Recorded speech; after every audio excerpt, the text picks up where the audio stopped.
sinners, and saints. Dust off those horns and halos. It's time for Alan After Dark.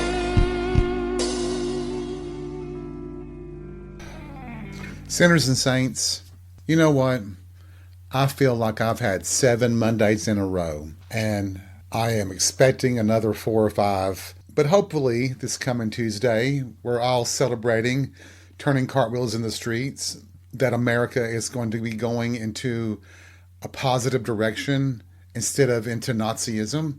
But we'll talk about that in a later episode. I think I just need to get some dick, some booze, look at hot men, and just get maybe shellacked at happy hour.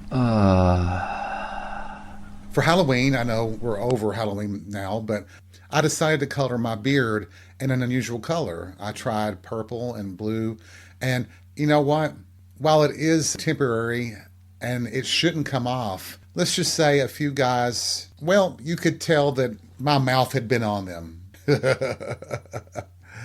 Oh, Jesus. I hope you did have a great Halloween. I hope you're recovering in a good way.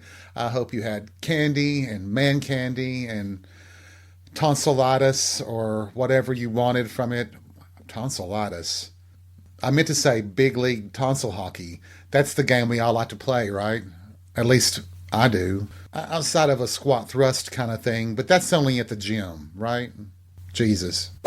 I've been having a lot of nightmares lately, but the other night I was fortunate enough to have a sex dream where I wasn't one of the guilty parties. I was just kind of watching. And it was 2 guys that I could never see in real life coming together. I doubt that they even know each other. One of them hardly knows me, which is kind of funny because I actually chatted with him on one of the hookup apps. Do you remember way back when I did that live on Alan After Dark? I accessed the hookup apps, Growler, Grindr, and Scruff, and I told you all what reactions I was getting. Well, one of the guys that I talked to that night, we continued talking for a little while, and it turned out I went to school with his older sister. She and I went to school from first grade all the way through to graduation in high school. While we never hooked up, and I doubt that we ever will, it was interesting to know that in my small hometown, there was at least one other homo that was apparently getting plowed every other day. But you know how hillbillies are. They're always wanting to stick it in something, animal or plant. It doesn't really matter to them. Yee-haw. Did I say that out loud?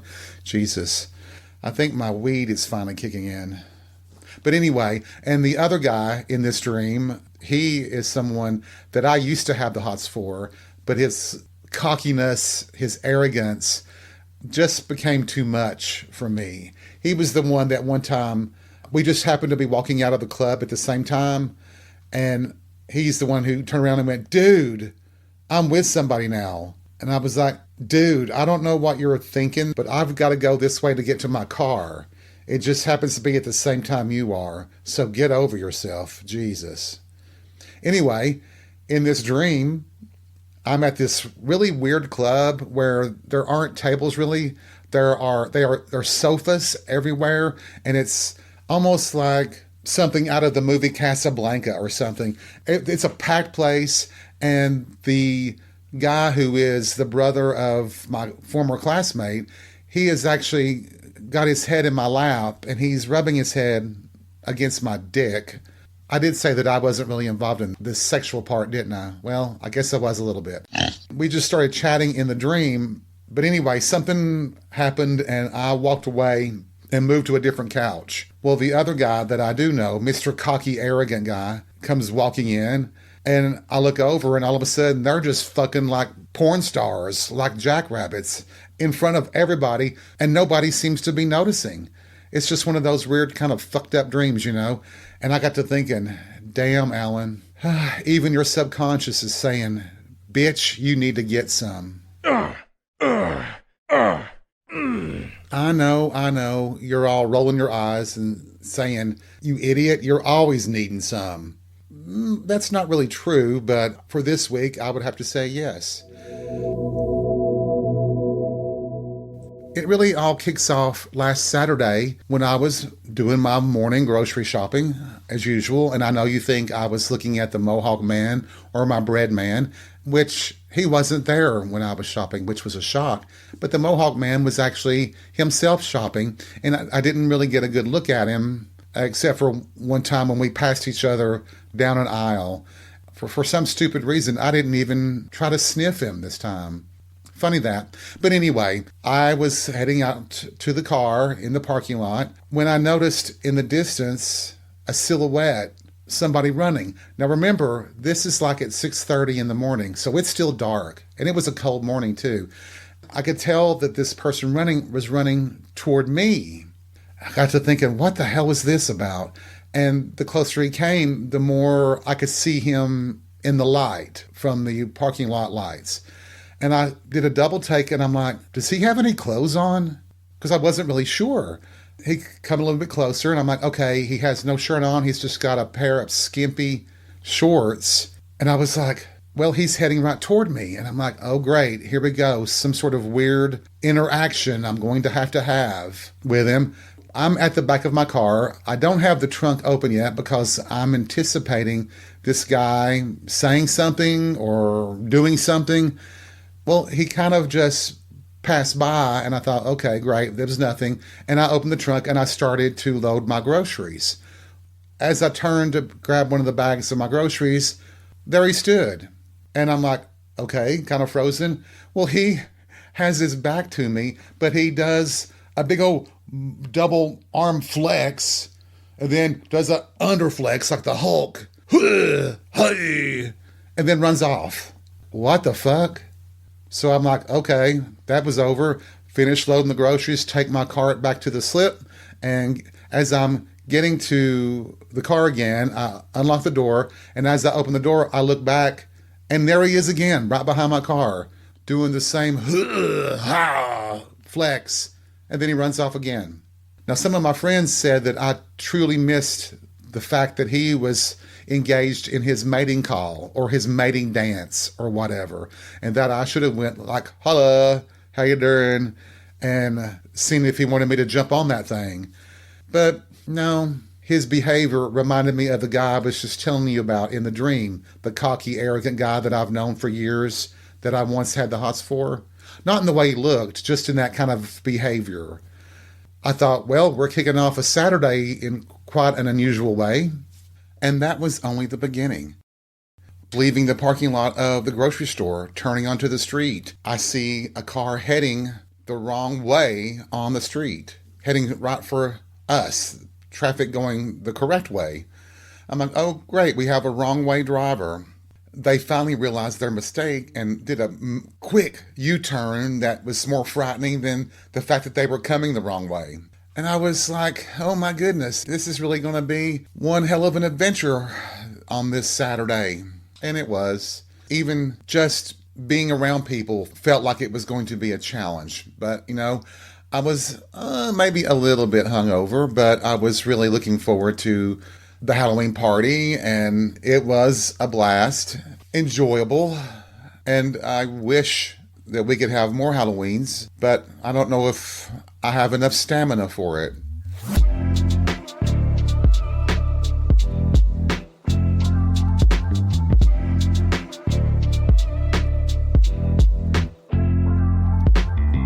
I want to go back to that strange encounter in the parking lot with a guy.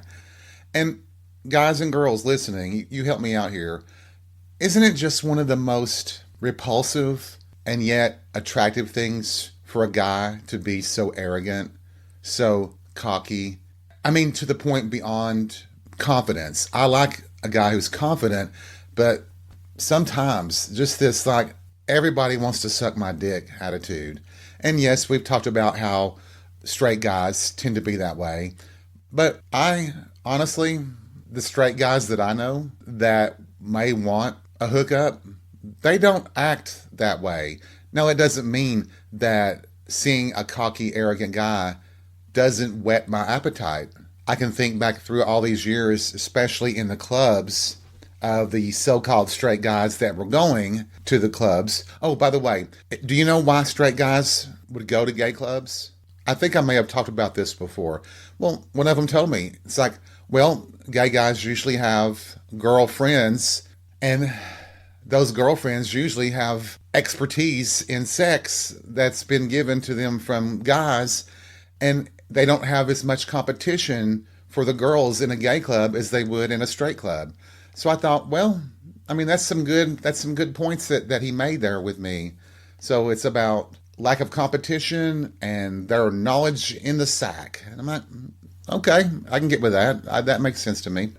I can remember several different times of pursuing a guy in my own special, subtle way who was arrogant and cocky like that. And there's still a few of them around.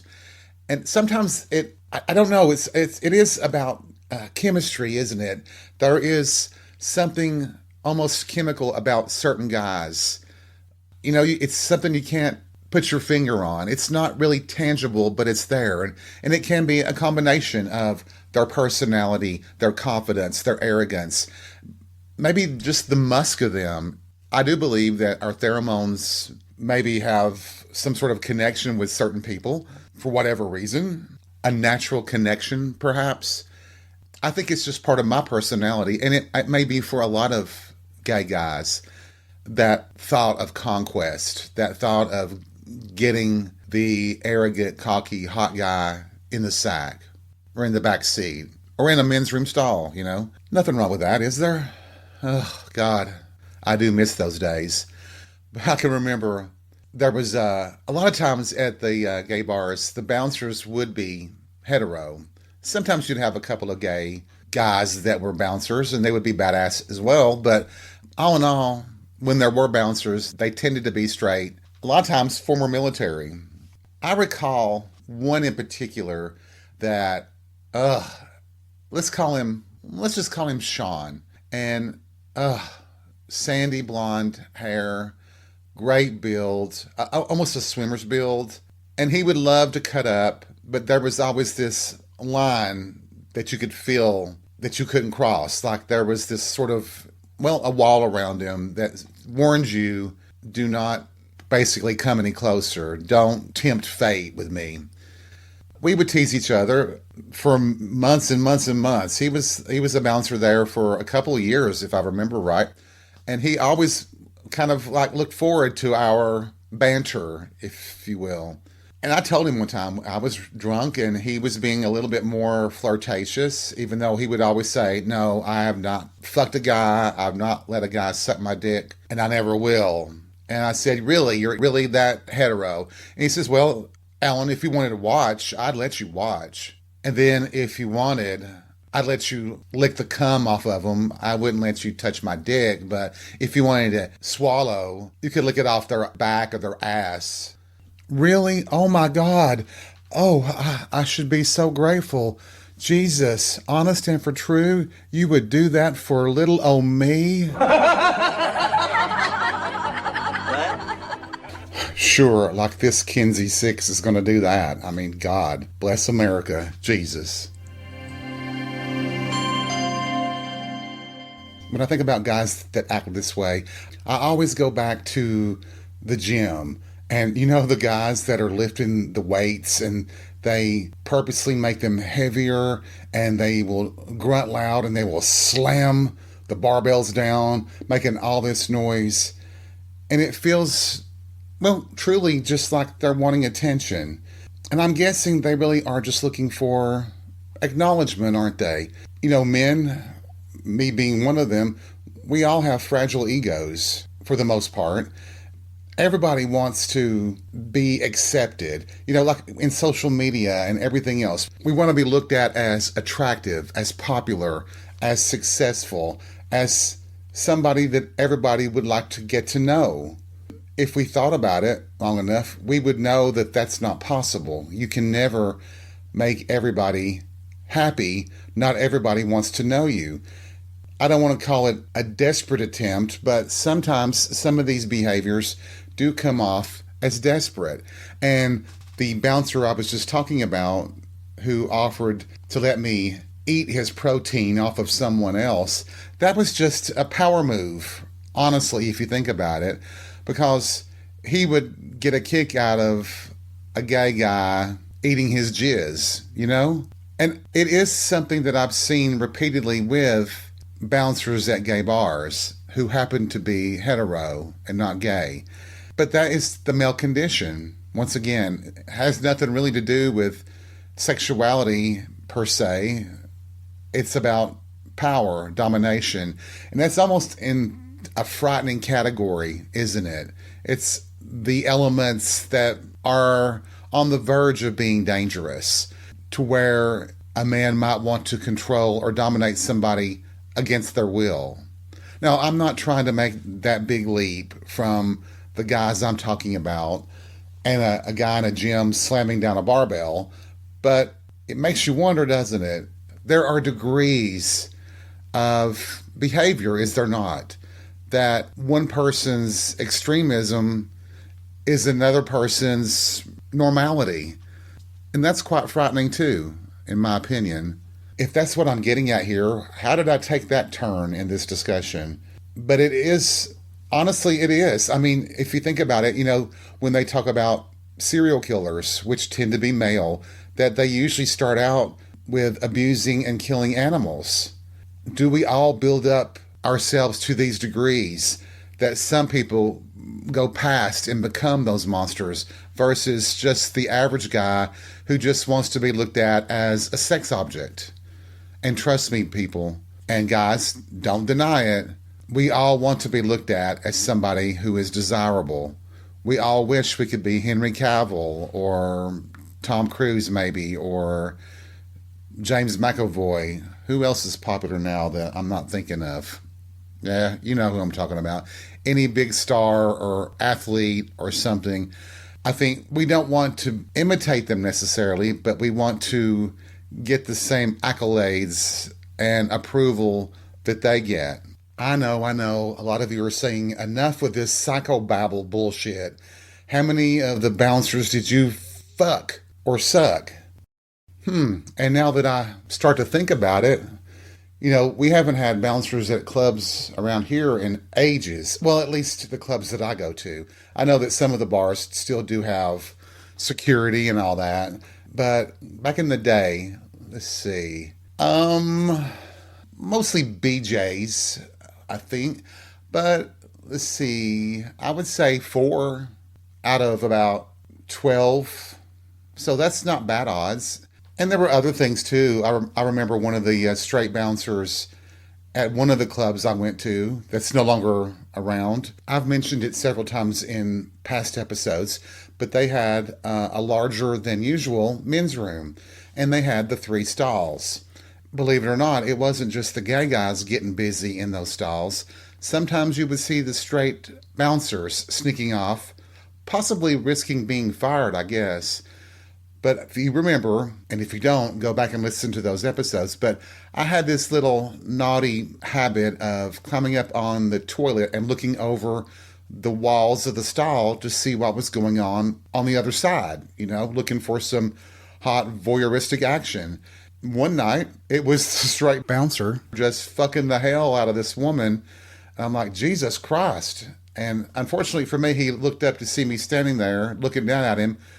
And he's like, Alan, stop that. God damn. And I did, of course. But it's amazing at what you saw and what you participated in back then, isn't it? I bet it was almost as fun as it would have been in the 1970s with Studio 54 in New York. You think? I think so. So having said all this mumbo jumbo, what am I getting at really? Well, I'm not getting at anything. Just pointing out maybe we men could try to put our egos in check and realize that we're not God's gift to everybody on the planet. Not everybody's going to like us. Not everybody's going to appreciate us. And they don't have to. And you shouldn't expect it.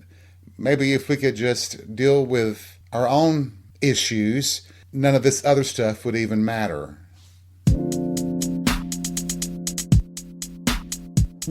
Thank you for joining me for this episode of Alan After Dark. I hope you've had a good time. If not horny, at least some fun. Remember, take life by the balls and be real. We'll see you soon.